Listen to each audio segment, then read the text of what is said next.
Assalamu alaikum students, this is Allied School Nowshera. I am Miss Rabia, your science teacher. How are you all students? I hope students आप सब ठीक होंगे. Before starting our new topic, children, first we will discuss that we was in unit 7 which was water, weather and wind. हम water, weather और wind को discuss कर रहे थे, जिसमें से हमने water और weather को discuss कर लिया था. And now today we will discuss about the wind. हमने पढ़ा था कि there are letter W in 3 form on the earth. First is water, second is weather and third is wind. तो water and weather को तो हमने discuss कर लिया था. अब आज हम wind के बारे में डिस्कस करेंगे. विंड के बारे में पढ़ने से पहले हम डिस्कस करेंगे कि व्हाट इज़ वेदर, क्योंकि ये हमारा प्रीवियस टॉपिक है. तो हम हमेशा से पहले अपना प्रीवियस टॉपिक डिस्कस करते हैं, फिर न्यू टॉपिक डिस्कस करते हैं. So whether is what the air around us is like. हमारे इर्द गिर्द की जो आबो हवा है, हमारे इर्द गिर्द का जो मौसम है वो वेदर कहलाता है. ठीक है. इर्द गिर्द कभी कभार बहुत तेज़ धूप होती है, कभी जो है विंडी होता है वेदर, कभी क्लाउड्स होते हैं, कभी वेट होता है, कभी ड्राई होता है. तो ये हमारे वेदर की टाइप्स हैं. The air could be hot. कभी कभी एयर जो है वो बहुत गर्म होती है, बहुत धूप होती है, तो हम क्या कहते हैं, the weather is sunny. Weather जो है वो स्टिल नहीं रहता, वो चेंज होता रहता है डेली. जैसे अब फॉर एग्ज़ाम्पल कल अगर बारिश थी तो 2 दिन बाद फिर सनी है वेदर, गर्मी होती है. इस तरह फिर कुछ दिनों बाद क्लाउडी होता है. आप नोट किया करें ना कि वेदर चेंज होता रहता है, कभी सनी होता है, कभी क्लाउडी होता है, कभी विंडी होता है. ठीक है. तो जब बहुत गर्मी हो तो वेदर सनी होता है. जब इर्द गिर्द क्लाउड्स हो और बारिश हो रही हो तो हम कहते हैं द वेदर इज़ रेनी. और या इस तरह से भी कहते हैं कि द वेदर इज़ कोल्ड, कि आज मौसम ठंडा है. कभी कभी जो है ना हवा चल रही होती है, ना बारिश होती है और धूप ज़्यादा होती है, तो हम कहते हैं कि द वेदर इज़ स्टिल. ठीक है. कभी कभी हवा चल रही होती है तो हम कहते हैं the wind is blowing, the weather is windy. Sometimes बारिश होती है तो the weather will be wait.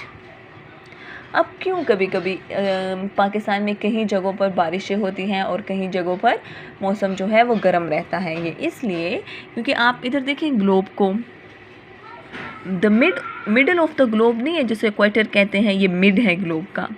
इसके करीब जो एरियाज़ है ना, वो एरियाज़ बहुत ज़्यादा गर्म होते हैं क्योंकि उस पर सूरज की रोशनी डायरेक्ट पड़ती है. और वो एरियाज़ जो इक्वेटर से दूर दूर हैं, इक्वेटर क्या होता है, middle of the globe. Equator से दूर दूर जो एरियाज़ हैं उस पर सूरज की रोशनी कम पड़ती है, तो वो जगह जो होती हैं, वो जो एरियाज़ होते हैं वो ठंडे होते हैं. So students, this is our previous topic what is weather. हमने वेदर को डिस्कस कर लिया है. Then we are going to start our new topic. So which one is our new topic is wind. आज हम wind को discuss करेंगे. किस किस को जो है विंडी वेदर पसंद है, जब बहुत ज़्यादा हवा चल रही हो तो किस किस को वो वाला वेदर पसंद है. मुझे तो वो वेदर बहुत अच्छा लगता है जब बहुत ज़्यादा हवा चल रही हो. wind is a moving air. when the air is moving, wind is blowing, हवा चल रही हो जिससे दरख्त के पत्ते भी हिल रहे हों और फ्लावर्स भी हिल रहे हों, तो वो वेदर विंडी कहलाता है. ठीक है. अब जो है विंड अच्छी भी होती है और बुरी भी होती है. विंड की जो है ह्यूमन लाइफ पर गुड इफ़ेक्ट्स भी हैं और बैड इफ़ेक्ट्स भी हैं. अब गुड इफ़ेक्ट्स क्या हैं. Wind can spread seeds so that plants grow. हमने पढ़ा था कि जब सीड्स फ्लावर्स में जब छोटे छोटे सीड्स पैदा हो जाते हैं तो वो सीड्स किस तरह एक जगह से दूसरी जगह फैलते हैं. सीड्स खुद तो चल के नहीं जा सकते ना, वो सीड्स जो हैं वो विंड के ज़रिए फ्लावर्स से उतर जाते हैं, गिर जाते हैं और फिर वो पूरी जगह पर फैल जाते हैं। जब वो विंड सारी जगह पर फैल जाते हैं तो वहाँ छोटे छोटे प्लांट्स निकल आते हैं और नए पौधे निकल आते हैं। ठीक है, मैंने आपको बताया था कि अपने प्रीवियस टॉपिक्स में कि प्लांट जो है वो सीड से बनता है और सीड जो है वो फ्लावर में होते हैं। तो फ्लावर से जब सीड्स विंड के ज़रिए एक जगह से दूसरी जगह फैल जाते हैं, they spread in every part of the earth, तो इससे और प्लांट्स निकल आते हैं। तो इस प्रोसेस को वाटर साइकिल जर्मिनेशन कहा जाता था। ठीक है, ये मैंने आपको पहले समझाया हुआ है। तो विंड से सबसे पहला काम जिसका ह्यूमन एक्टिविटीज़ पर अच्छा असर पड़ता है वो ये है कि विंड के ज़रिए सीड्स जो है वो फैल जाते हैं और न्यू प्लांट्स निकलते हैं। न्यू प्लांट्स निकलेंगे तो हमारा जो वेदर होगा वो प्लेजेंट रहेगा। ठीक है, next, wind can blow dirty air away from where people live.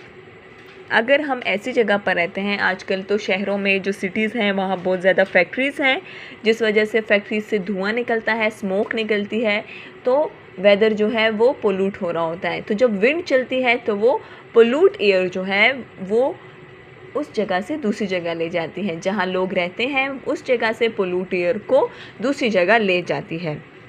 ठीक है, विंड जो है वो मूविंग एयर है, तो उसके ज़रिए जो है एयर में जो चीज़ें हैं वो भी मूव करती हैं।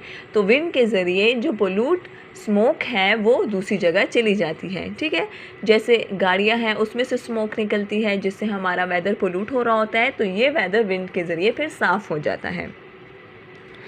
अब नेक्स्ट है, wind can also be bad. Wind जो है उसके बुरे असरात भी होते हैं। कैसे बुरे असरात होते हैं? Very strong wind can make buildings shake और इवन फॉल डाउन। बहुत तेज़ विंड जब चलती है, बहुत तेज़ हवा जब चलती है, तो उससे क्या होता है, बहुत ज़्यादा बिल्डिंग्स जो हैं वो गिर जाती है, तूफ़ान हो जाता है ना, वो विंड फिर तूफ़ान में चेंज हो जाती है। तो जब तूफ़ान आ जाता है तो बहुत ज़्यादा बिल्डिंग्स गिर जाती हैं, दरख्त टूट जाते हैं और बिजली की तारें वगैरह गिर जाती हैं, तो उसका बहुत बुरा असर होता है। ठीक है, wind can be good and wind can be bad. तो उसके गुड क्या फ़ायदे थे कि वो सीड्स को फैलाता है, एंड नेक्स्ट उससे जो पोल्यूट स्मोक है वो एक जगह से दूसरी जगह ले जाती है। ठीक है, और हमारे वेदर को प्लेजेंट कर देती है। और इसका बैड इफ़ेक्ट क्या है कि जब विंड बहुत तेज़ हो जाती है तो उस वजह से बहुत ज़्यादा घर गिर जाते हैं, बिल्डिंग्स गिर जाती हैं, बिजली की तारें गिर जाती हैं। ठीक है, तो ये इसका बैड इफ़ेक्ट है। This is all about students wind. आपका होमवर्क क्या है? आपने क्रॉसवर्ड पजल्स करने हैं, ये सारी ब्लैंक्स करनी है, ये पज़ल को फिल करना है और क्वेश्चन आंसर जो है आपने अपनी कॉपी पे करने हैं। ठीक है, ये वाला काम जो ब्लैंक्स वगैरह है, पज़ल है, ये आपने बुक पे करना है और क्वेश्चन आंसर आपने अपनी कॉपी पे करना है।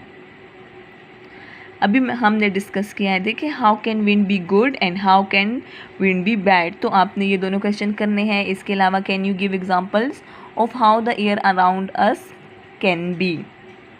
What does the water cycle show us. Water cycle हमने अपने प्रीवियस लेक्चर में डिस्कस किया था, और एग्जाम्पल्स जो है आप अपने प्रीवियस टॉपिक से दे सकते हैं।